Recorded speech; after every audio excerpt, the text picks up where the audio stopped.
രഹസ്യമായി കാമുകനൊപ്പം അല്ല, ഇന്ന് നമുക്ക് കാമുകൻ എന്ന വാക്ക് ഉപയോഗിച്ചുകൂടാ. സുഹൃത്തിനൊപ്പം കൊടും ക്രിമിനലുകൾ അഴിഞ്ഞാടുന്ന അരുവിക്കുത്ത് വെള്ളച്ചാട്ടം കാണാൻ പോകണമെങ്കിൽ നിഷ്കളങ്കയായ ആ മകളെ ഭരിച്ചത് സാത്താനല്ലേ? ഒരു വിശ്വാസിയായ പെൺകുട്ടി എപ്രകാരം ലോകത്തിൽ നിന്ന് വേർപെട്ട് ജീവിക്കേണ്ടതാണ് എന്നുള്ളതിന്റെ ഒരു അടയാളമാണ് അക്സ.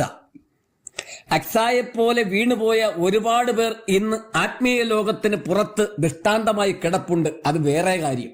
എന്നെ കേൾക്കുന്ന പ്രിയ മക്കളെ, നിങ്ങളെ വളർത്തി ഇത്രത്തോളം കൊണ്ടുവന്ന ദൈവത്തോടും മാതാപിതാക്കളോടും നിങ്ങളുടെ പ്രതിബദ്ധത ഇന്ന് എന്താണ്? ഒരു പ്രാവശ്യം മാത്രം കണ്ടുമുട്ടുന്ന ഒരുവന്റെ ബൈക്കിന്റെ പിന്നാലെ ഇരുന്നു പോയി വണ്ടി തട്ടി മരിക്കാനാണോ ദൈവം നിന്നെ വിളിച്ചത്? മുങ്ങി മരിക്കാനാണോ ദൈവം നിന്നെ വിളിച്ചത്? അങ്ങനെ നീ വണ്ടി തട്ടി മരിക്കുവാൻ, മുങ്ങി മരിക്കുവാൻ നിന്നെ വശീകരിക്കുന്നത് പിശാചല്ലേ? മാതാപിതാക്കൾ അറിയാതെ ഇത്തരം പൂവാലന്മാരുടെ മരണവണ്ടികളിൽ കെട്ടിപ്പിടിച്ച് പറ്റിച്ചേർന്ന് പിറകെയിരിക്കുന്ന നീ മരിക്കുമ്പോൾ മാതാപിതാക്കൾക്ക് അപമാനം കൂടി സമ്മാനിക്കുകയാണ്. അല്ല, മരിച്ചു പോകുന്ന കുഞ്ഞെ, നീ അത് അറിയുന്നില്ലല്ലോ. സ്വന്തം മക്കളെ നിരീക്ഷിക്കേണ്ട ഉത്തരവാദിത്വം മാതാപിതാക്കൾ ദൈവത്തിനാണെന്ന് തെറ്റിദ്ധരിക്കരുത്. അത് മാതാപിതാക്കൾക്ക് തന്നെയാണ് ദൈവം ഏൽപ്പിച്ചിരിക്കുന്നത്. പാപത്തിന്റെ ശമ്പളം മരണമാണെന്ന് ആരും മറക്കണ്ട. പുതിയൊരു വീഡിയോയിലേക്ക് സ്വാഗതം. അരുവിക്കുത്ത് വെള്ളച്ചാട്ടത്തിൽ മുങ്ങി മരിച്ച അക്സയെക്കുറിച്ചാണ് ഇദ്ദേഹം സംസാരിക്കുന്നത്. ഇദ്ദേഹം പറഞ്ഞിരിക്കുന്ന കാര്യങ്ങളോടൊന്നും ഞാൻ വിയോജിപ്പ് പ്രകടിപ്പിക്കുന്നില്ല. എന്നാൽ ഇതൊരു ആംഗിളിൽ മാത്രം നിന്നുകൊണ്ടുള്ള സംസാരമാണ്. എന്നാൽ ഇതിന് വേറൊരു ആംഗിളുണ്ട്. ആ ആംഗിള് അനുവാദമായിട്ട് ചില കാര്യങ്ങൾ സംസാരിച്ചുകൊണ്ട് ഞാൻ 1-2 വീഡിയോകൾ എൻ്റെ ചാനലിൽ പോസ്റ്റ് ചെയ്യുന്ന ഒരു സാഹചര്യം ഉണ്ടായി. അപ്പോൾ ഈ പെൺകുട്ടിയെ വെളുപ്പിക്കാൻ ശ്രമിക്കുന്നു എന്നുള്ള പേരിൽ ഒരുപാട് മോശം കമന്റുകൾ എന്നെ ചീത്ത വിളിച്ചുകൊണ്ട് വന്നു. ആ കമന്റുകളൊക്കെ അവിടെ ഇരിക്കട്ടെ.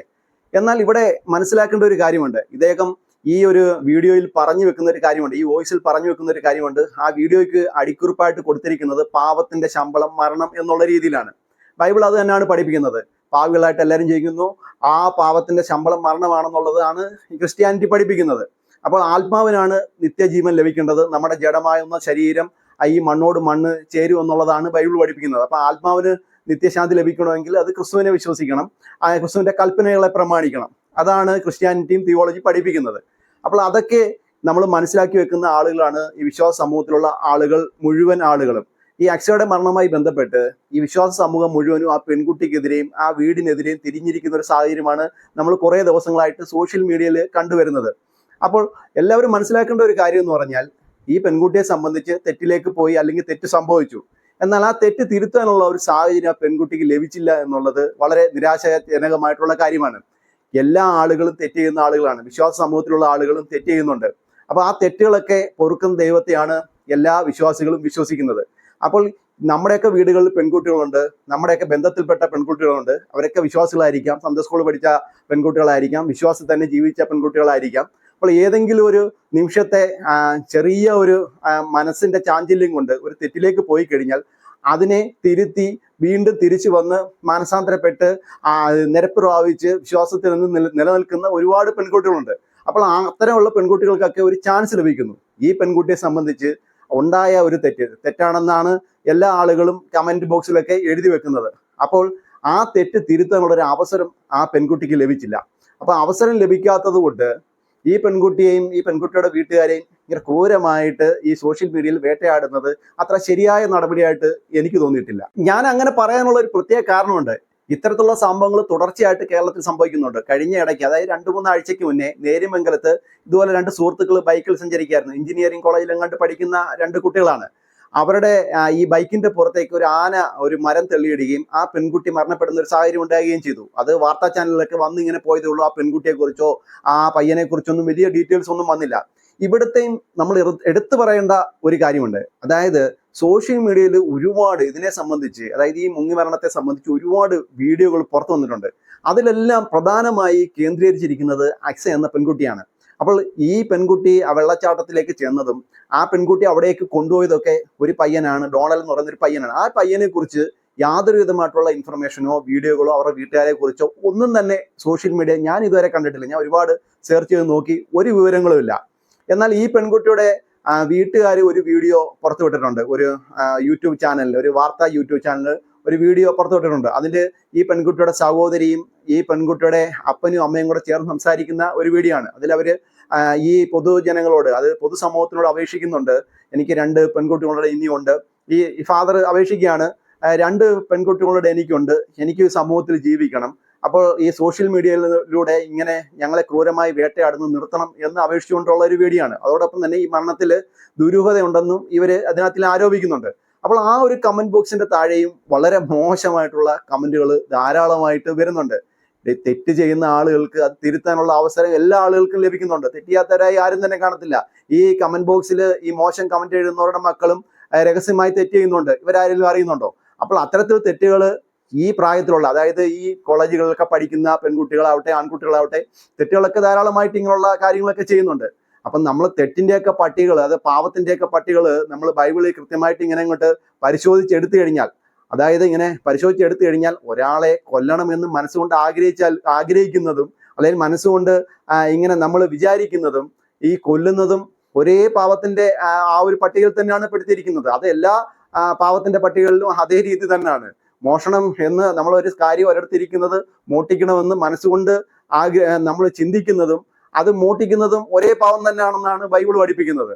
അപ്പോൾ ആ ഒരു സ്ഥിതിക്ക് എല്ലാ ആളുകളും ഈ പാവത്തിന്റെ അടിമകളാണ്, അത് മുഖാന്തരമാണ് മരണം ഈ ലോകത്തിലേക്ക് കടന്നു വന്നിരിക്കുന്നത്. അതൊക്കെയാണ് ബൈബിൾ പഠിപ്പിച്ചിരിക്കുന്നത്. അപ്പോൾ ഇതൊക്കെ കൃത്യമായി പഠിച്ചിട്ടുള്ള, ബൈബിൾ തന്നെ പഠിച്ചിട്ടുള്ള ഇത്തരം ആളുകളൊക്കെ ഇത്തരത്തിൽ സംസാരിക്കുന്നത് കാണുമ്പോൾ വളരെ നിരാശാജനകമായിട്ടുള്ള കാര്യമാണ്. അപ്പോൾ ആ പെൺകുട്ടിക്ക് ഒരു തെറ്റ് പറ്റി, അത് തിരുത്താനുള്ള ഒരു അവസരം ഉണ്ടായില്ല. ചിലപ്പോൾ നാളെ നിങ്ങളുടെ മക്കൾക്ക് പറ്റാം, അല്ലെങ്കിൽ നമുക്ക് അറിയാവുന്ന പെൺകുട്ടികൾക്ക് ഈ ഒരു അബദ്ധം പറ്റാം. അപ്പോൾ ആ അബദ്ധത്തെ ഇത്ര പർവ്വതീകരിച്ച് ഈ രീതിയിലേക്കുള്ള മോശം കമന്റുകളും വളരെ അശ്ലീല കമന്റുകളൊക്കെ എഴുതുന്ന ആളുകളോട് സാവധാനം മാത്രമേ ഉള്ളൂ എന്ന് മാത്രമേ എനിക്ക് പറയാനുള്ളൂ. ഈ പെൺകുട്ടിയുടെ സഹോദരിയും അപ്പനും അമ്മയും കൂടെ ചേർന്ന് ഒരു വീഡിയോ പുറത്തുവിട്ടിട്ടുണ്ട്. ഒരു ന്യൂസ് ചാനൽ, ഒരു യൂട്യൂബിന്റെ ന്യൂസ് ചാനലാണ് കൊടുത്തിരിക്കുന്നത്. അപ്പോൾ അതിനകത്തിൽ ഈ പയ്യനെ കുറിച്ച് നല്ലതാണ് പറയുന്നത്, ഈ പെൺകുട്ടിയെ കുറിച്ച് നല്ലതാണ് പറയുന്നത്. അതോടൊപ്പം തന്നെ ഈ പെൺകുട്ടിയുടെ അടക്കം സംബന്ധമായിട്ടുള്ള ഒരു വീഡിയോ ഞാൻ അത് മുഴുവനായിട്ട് കണ്ടു. അതിനകത്തിൽ ഈ പെൺകുട്ടിയെ കുറിച്ചൊക്കെ നല്ല സാക്ഷ്യങ്ങൾ പറയുന്നുണ്ട്. അപ്പോൾ ഇതിന്റെ കമന്റ് ബോക്സിൽ വന്നിട്ട് ആളുകൾ ചോദിക്കുന്ന ഒരു ചോദ്യമുണ്ട്, എന്തുകൊണ്ട് ആ പെൺകുട്ടി അവിടെ വെള്ളച്ചാട്ടത്തിലേക്ക് പോയി? അപ്പോൾ ഇത് 19 വയസ്സ് മാത്രം പ്രായമുള്ള ഒരു പെൺകുട്ടിയാണ്. ഈ പെൺകുട്ടിയെ ഒരു തരത്തിൽ അല്ലെങ്കിൽ മറ്റൊരു തലത്തിൽ പ്രലോഭിപ്പിച്ച് അവിടേക്ക് കൊണ്ടുപോയത് ഈ പയ്യനാണ്. എന്നാൽ ഈ പയ്യനെ കുറിച്ച് വളരെ മോശം അഭിപ്രായമൊന്നും ഒരാളും ഒരു കമന്റ് ബോക്സിലും എഴുതുന്നതായിട്ട് കണ്ടില്ല. ഈ പെൺകുട്ടി എന്തോ വലിയ തെറ്റുകാരിയാണെന്നുള്ള രീതിയിലാണ് കമന്റ് ബോക്സുകളിലൊക്കെ എഴുതുന്നത്, ആളുകളൊക്കെ സംസാരിക്കുന്നത്. നമ്മൾ ബൈബിൾ പരിശോധിക്കുമ്പോഴും അത് തന്നെയാണ് മനസ്സിലാക്കുന്നത്. ഏതൊരു സമയത്തും സ്ത്രീകളെ തെറ്റുകാരികളാക്കിക്കൊണ്ടാണ് ബൈബിളിലും പല കാര്യങ്ങളും ഈ പറഞ്ഞു പോകുന്നത്. അതായത് ക്രിസ്തുവിന്റെ അടുത്തേക്ക് ഈ വേശ്യാവൃത്തിയിൽ പിടിക്കപ്പെട്ട ഒരു സ്ത്രീയെ എല്ലാവരും കൂടെ കൊണ്ടുവരുന്നുണ്ട്. എന്നിട്ടും അവളെ കല്ലെറിഞ്ഞ് കൊല്ലണം എന്ന് ക്രിസ്തുവിനോട് ഇങ്ങനെ ആവശ്യപ്പെടുന്നു. ആ ഒരു കാര്യത്തെക്കുറിച്ച് ആവശ്യപ്പെടുന്ന സമയത്ത്, ഞാൻ അതിനെക്കുറിച്ച് വിശദീകരിച്ച് പറയുന്നില്ല, ആവശ്യപ്പെടുന്ന സമയത്ത് ക്രിസ്തു തറയിൽ ഇങ്ങനെ എഴുതിക്കൊണ്ടിരിക്കുന്നു എന്നാണ് അതിനകത്ത് രേഖപ്പെടുത്തിയിരിക്കുന്നത്.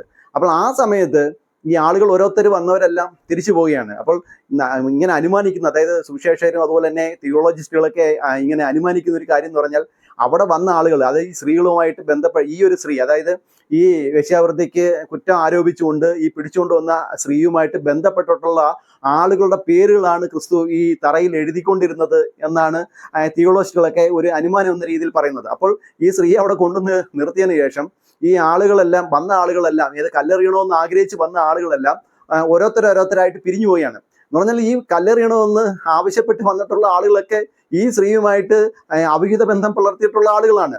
അപ്പോൾ ക്രിസ്തു ഒടുക്കം ഈ സ്ത്രീയോട് പറയുന്നുണ്ട്, ഇനി തെറ്റ് ചെയ്യാൻ പാടില്ല, മടങ്ങി പോകൂ എന്ന് പറയുന്നുണ്ട്. അപ്പോൾ തെറ്റ് ചെയ്യുന്ന ആളുകൾക്കൊക്കെ ഒരു അവസരമുണ്ട്, മടങ്ങി വരാനുള്ള ഒരു അവസരമുണ്ട്. ആ ഒരു അവസരം ഈ കുട്ടിക്ക് കിട്ടിയില്ല. അപ്പോൾ അതിനെ അത്ര ക്രൂരമായി ആക്ഷേപിക്കേണ്ട കാര്യമില്ല. ഇത്തരത്തിലുള്ള തെറ്റുകൾ ഈ പ്രായത്തിലുള്ള പെൺകുട്ടികൾക്കെല്ലാം പറ്റുന്നതാണ്. അത് തെറ്റ് പറ്റാതിരിക്കുവാൻ വേണ്ടി മാതാപിതാക്കൾ അവരെ പൂർണ്ണ തോതിൽ അവരെ കെയർ ചെയ്ത് അവരുടെ കാര്യങ്ങളൊക്കെ ശ്രദ്ധിക്കണം. അങ്ങനെ തെറ്റ് പറ്റിയാൽ ഏതൊരു മാതാപിതാക്കളാണെങ്കിൽ പോലും തങ്ങളുടെ പെൺമക്കൾക്ക് ഏത് തെറ്റ് പറ്റിയാലും അവരെ സംരക്ഷിക്കും. അത് തിരുത്തി അവരെ ജീവിതത്തിലേക്ക് തിരിച്ചു കൊണ്ടുവരാൻ വേണ്ടി ശ്രമിക്കും. അത് ഓരോ മാതാപിതാക്കളുടെ ഉത്തരവാദിത്വമാണ്. അത്തരത്തിലുള്ള പെൺകുട്ടികളുള്ള മാതാപിതാക്കൾ തന്നെയാണ് ഇത്തരത്തിൽ വന്ന് മോശം കമന്റുകൾ എഴുതി വിടുന്നത്. അക്സയുടെ പിതാവും മാതാവും സഹോദരിയും കൂടെ ചേർന്ന് ഒരു വീഡിയോ പുറത്തുവിട്ടിട്ടുണ്ട് ഒരു ന്യൂസ് ചാനലിൽ, ഞാനത് പറഞ്ഞല്ലോ. അപ്പോൾ അതിന്റെ താഴെ ഒരു കമന്റ് വരുന്ന ഒരു സാഹചര്യം ഉണ്ടായി. അതിന്റെ ഒരു സ്ക്രീൻഷോട്ട് ഞാൻ ഇവിടെ കൊടുത്തേക്കാം. ഇംഗ്ലീഷിലാണ് കമന്റ്, അതിന്റെ മലയാള പരിഭാഷയും ഇതിന്റെ ഒപ്പം ഞാൻ വെക്കാം. അപ്പോൾ അതിനകത്തിൽ അദ്ദേഹം പറയുന്ന ഒരു കാര്യമുണ്ട്. അദ്ദേഹത്തിന് ഇവരെ അറിയാം എന്ന രീതിയിലാണ് സംസാരിച്ചിരിക്കുന്നത്. ഈ പെൺകുട്ടിയും അതുപോലെ തന്നെ ഈ ഒരു പയ്യനും TPM-കാരാണെന്നാണ് പറയുന്നത്. അതായത് TPM വിശ്വാസികളാണ്. അപ്പോൾ അവിടെയുള്ള, അതായത് ഈ പെൺകുട്ടിയുടെ ഫാദർ ഈ അടക്ക ശുശ്രൂഷയുമായി ബന്ധപ്പെട്ട് സാക്ഷ്യം പറയുന്ന സമയത്ത് അവിടെ ഒരു TPM സഭയെക്കുറിച്ച് പറയുന്നുണ്ട്. അതായത് ഈ പെൺകുട്ടി പഠിക്കുന്ന സ്ഥലത്ത് TPM സഭയെക്കുറിച്ച് പറയുന്നുണ്ട്. അതിനെക്കുറിച്ച് എനിക്ക് വ്യക്തമായിട്ട് അറിയത്തില്ല. ഇതിങ്ങനെ പറയുന്നതെല്ലാം കൂടെ ചേർത്ത് വായിക്കുമ്പോൾ അതാണ് മനസ്സിലാവുന്നത്. അതായത് ഈ സഭയിൽ, അതായത് ഈ കോളേജുമായി ബന്ധപ്പെട്ട് നിൽക്കുന്ന അടുത്തുള്ള ഒരു സഭയിലെ മെമ്പറാണ് ഈ ഒരു പയ്യൻ. അതോടൊപ്പം തന്നെ ഈ പെൺകുട്ടിയും അതേ സഭയിലെ TPM എന്ന് പറയുന്ന സഭയിലെ, ഈ TPM എന്ന് പറയുന്ന സഭയെക്കുറിച്ച് പറഞ്ഞു കഴിഞ്ഞാൽ അവരുടെ എല്ലാ ഉപദേശത്തോടും എനിക്ക് വലിയ യോജിപ്പൊന്നുമില്ല. അവർ ആശുപത്രി പോകത്തില്ല, അവർ പ്രത്യേകമായിട്ട് ഒരു കമ്മ്യൂണിറ്റി പോലെ ജീവിക്കുന്ന ആളുകളാണ്, അവർ വെളിയിലുള്ള ആളുകളുമായിട്ട് ഇടപെടത്തില്ല, അവർക്ക് പല വിധമായിട്ടുള്ള പ്രത്യേക രീതികളൊക്കെ ഉണ്ട്. പ്രത്യേകിച്ച് ബെന്തിക്കോസ് സമൂഹത്തിൽ നിന്നൊക്കെ വേർപെട്ട് വേറൊരു വിശ്വാസവും രീതിയൊക്കെയാണ്. അതുകൊണ്ട് അവരുടെ ഉപദേശത്തോടൊന്നും എനിക്ക് വലിയ യോജിപ്പൊന്നുമില്ല. എന്നാൽ ഇവിടെ ഞാൻ പറയുന്ന കാര്യം എന്ന് പറഞ്ഞാൽ ഈ പെൺകുട്ടിയും ആ ഒരു പയ്യനും TPM-കാരനും തന്നെ ആണെന്നാണ് പറയുന്നത്. അപ്പോൾ സ്വാഭാവികമായിട്ട് ഈ പെൺകുട്ടി 6 മാസമായതേ ഉള്ളൂ ആ കോളേജിലേക്ക് ചെന്നത്. അപ്പോൾ എന്തെങ്കിലുമൊക്കെ സഹായത്തിന് സ്വന്തം സഭക്കാരനായതുകൊണ്ട് ഈ ഒരു പയ്യനെ ആശ്രയിച്ചിരിക്കാം. അപ്പോൾ ഈ ഒരു പയ്യന്റെ സ്വഭാവ സവിശേഷതയെക്കുറിച്ചോ അല്ലെ സ്വഭാവത്തെക്കുറിച്ചോ വളരെ വ്യക്തതയൊന്നും വെളിയിൽ വന്നിട്ടില്ല, ആർക്കൊട്ടും അറിയത്തുമില്ല. അപ്പോൾ ആ ഒരു സ്ഥിതിക്ക് ഈ പയ്യന്റെ സ്വഭാവത്തെക്കുറിച്ച് അവരുടെ നാട്ടുകാർക്ക് പറയാൻ പറ്റത്തുള്ളൂ. അതുകൊണ്ടാണ് ഞാൻ നേരത്തെ പറഞ്ഞത്, ഈ പയ്യനെ സംബന്ധിച്ച് ഒരു വീഡിയോകൾ പോലും ഡീറ്റെയിൽസ് ആയിട്ട് ഒന്നും യൂട്യൂബ് ചാനലുകളിലോ അല്ലെ വാർത്താ ചാനലുകളിലോ ഒന്നും വന്നിട്ടില്ല. ഇന്ന ആളുടെ ഇന്ന മകൻ എന്ന രീതിയിൽ മാത്രമേ പുറത്തു വന്നിട്ടുള്ളൂ. അപ്പോൾ ഈ പെൺകുട്ടി സ്വന്തം സഭയിലുള്ള ഒരു പയ്യനായതുകൊണ്ട് ഒരു സഹോദരൻ എന്ന നിലയിൽ ചിലപ്പോൾ ഈ പെൺകുട്ടി ഈ സഹോദരനെ വിശ്വസിക്കുകയാണ്. അപ്പോൾ ഈ ഒരു പയ്യന്റെ മനസ്സിൽ ഏത് രീതിയിലാണ് ഈ പെൺകുട്ടിയെ കണ്ടതെന്നുള്ള അതിനെ കുറിച്ച് നമുക്കറിയത്തില്ല. അപ്പോൾ സഭയിലുള്ള ഒരു പയ്യനും അല്ലെങ്കിൽ സഭയിലുള്ള ഒരു പെൺകുട്ടിയും തമ്മിൽ സൗഹൃദമായിരിക്കാം, അല്ലെങ്കിൽ പിന്നീട് അത് പ്രണയമായി മാറിയിരിക്കാം. എന്തായാലും 6 മാസമായതേ ഉള്ളൂ ഈ പെൺകുട്ടി അവിടെ ചെന്നിട്ടുള്ളത് എന്നാണ് പറഞ്ഞിരിക്കുന്നത്. അപ്പോൾ ഈ പെൺകുട്ടി ഈ പയ്യനെ വിശ്വസിച്ചിരിക്കാം. അതുകൊണ്ടായിരിക്കാം, ആ ഒരു വിശ്വാസത്തിന് പുറത്തായിരിക്കാം ഈ പയ്യനോടൊപ്പം ഒറ്റയ്ക്ക് ആ ഒരു വെള്ളച്ചാട്ടത്തിലേക്ക് പോയത്, ഈ അപകടത്തിൽപ്പെടുന്ന ഒരു സാഹചര്യം ഉണ്ടായത്. നമ്മൾ മനസ്സിലാക്കേണ്ട ഒരു കാര്യം എന്ന് പറഞ്ഞാൽ, ഈ ഒരു പ്രായം 18-19 വയസ്സെന്നൊക്കെ പറഞ്ഞാൽ പെൺകുട്ടികളെ സംബന്ധിച്ച് ഒരു പുരുഷനുമായിട്ട് ഏതെങ്കിലും ഒരു പയ്യനുമായിട്ട് ഇടപെട്ട് തുടങ്ങി കഴിഞ്ഞാൽ അവനെ പൂർണ്ണമായിട്ടും കണ്ണടച്ച് വിശ്വസിക്കും എന്നുള്ളതാണ്. 99% പെൺകുട്ടികളും അങ്ങനെയാണ് ഇപ്പോൾ നമ്മൾ കണ്ടുവരുന്നത്. അപ്പോൾ ആ ഒരു രീതിയിൽ ഈ ഒരു പയ്യനെയും വിശ്വസിച്ചു എന്നുള്ളതാണ് എനിക്ക് മനസ്സിലാക്കുവാൻ സാധിക്കുന്ന ഒരു കാര്യം. അതുകൊണ്ട് എവിടേക്ക് വിളിച്ചാലും ചെല്ലുന്ന ഒരു രീതിയിലേക്ക് ആ പെൺകുട്ടിയുടെ മനസ്സ് ആ പയ്യനിലേക്ക് മാറിക്കാണും എന്നുള്ള കാര്യത്തിൽ തർക്കമില്ല. അതങ്ങനെ വിശ്വസിക്കാനുള്ള ഒരു കാരണം ഞാൻ അത് പറഞ്ഞത് ഈ TPM-കാരൻ തന്നെ ആയതുകൊണ്ടാണ്, സ്വന്തം സഭക്കാരൻ തന്നെ ആയതുകൊണ്ടാണ്. അവൻ ചതിക്കില്ല, അല്ലെങ്കിൽ അവൻ ഇങ്ങനെ ഒരു ബുദ്ധിമുട്ടിലേക്ക് എത്തിക്കില്ല എന്നുള്ളൊരു വിശ്വാസം ആ പെൺകുട്ടിയിൽ ഉണ്ടായി കാണും. അപ്പോൾ ഇവർ തമ്മിൽ അഫെയർ ഉണ്ടോ അല്ലെങ്കിൽ സുഹൃത്തുക്കളായിരുന്നോ എന്നുള്ള കാര്യത്തെക്കുറിച്ച് വ്യക്തതയൊന്നുമില്ല. അതെന്തുമായിക്കോട്ടെ, എന്തായാലും മരണം സംഭവിച്ചു. 2 വീട്ടുകാരെ സംബന്ധിച്ച് വലിയ നഷ്ടമാണ് ഉണ്ടായിരിക്കുന്നത്, ദുഃഖമാണ് അവരെ സംബന്ധിച്ച്. ആ ദുഃഖത്തിൽ ഞാനും പങ്കുചേരുന്നു, ഈ പൊതുസമൂഹം ഒരു ഒട്ടുമുക്കാൽ ആളുകളും പങ്കുചേരും. അതിലെ ഒരു 2% ആളുകളെ ഉള്ളൂ ഇത്തരത്തിൽ കുറ്റപ്പെടുത്തുകയും മോശം കമന്റുകളൊക്കെ ഇടുകയും ചെയ്യുന്ന ആളുകൾ ഉണ്ടാവത്തുള്ളൂ എന്നാണ് ഞാനും വിശ്വസിക്കുന്നത്. വിശ്വാസ സമൂഹത്തിൽ പെടുന്ന ചില ആളുകളൊക്കെ അക്സ ഈ വിശ്വാസ സമൂഹത്തിന് എന്ത് സന്ദേശമാണ് നൽകുന്നത് എന്നൊക്കെയുള്ള ടൈറ്റിലും തമ്പനിലൊക്കെ വെച്ച് പല വീഡിയോകളും ഇങ്ങനെ അപ്ലോഡ് ചെയ്യുന്നുണ്ട്. അവരോടൊക്കെ എനിക്ക് പറയാനുള്ള ഒരു കാര്യമുള്ളത്, ഈ വിശ്വാസ സമൂഹം എന്ന് പറഞ്ഞാൽ ബെന്തിക്കോസ് വിശ്വാസ സമൂഹത്തെക്കുറിച്ചാണ് ഞാൻ ഈ പറയുന്നത്.